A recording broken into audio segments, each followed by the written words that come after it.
Starts right here. When we start looking at a drill, first thing we start to look at is we got to look at our hoses, making sure they're not cracked or worn. In some cases with some of these drills you have to maybe rotate them. The idea is to start looking at all potential points of where you may have some cracks or may be able to lose some air, and the idea is to maintain your air pressures.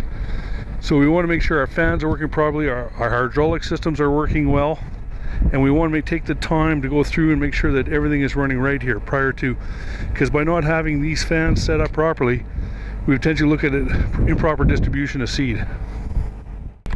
Next thing on the thing we have to start looking at is probably one of the least forgotten ones, or probably the least not thought of, is air pressure. The importance of checking your air pressure on all your tires, on your seeding tool, and to make sure, because a couple of pounds or 4 or 5 pounds on one end versus the other can make a big difference in seeding depth across the system.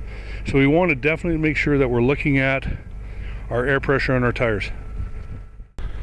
Another thing to look at here too is where your seeding tool is joined by the pins. We're typically looking at where your bushings might start to wear. If these pins are not tight and these bushings are not tight, you'll actually start to get what we call drag, where your openers will not run true.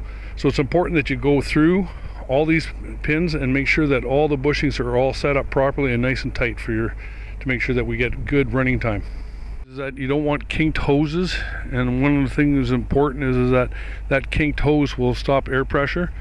And so make sure that all your tubes and all your airflow systems are going to be running properly. We want to make sure that everything is running smooth, so it's taking the kinks out of your tubes. And it's going through to make sure all your hydraulic rams are working well, and basically going through the top to bottom. This is even prior to going out to the field. Another critical thing to think about too, and it's always lost and been always forgotten about, safety. And safety is making sure that your running lights are running. And so you can see here is that on this drill, the air tanks, there is actually his lights are there and they are working, so that when you're traveling down the highway, you're not going to have to worry about cars coming in from behind you and smacking you.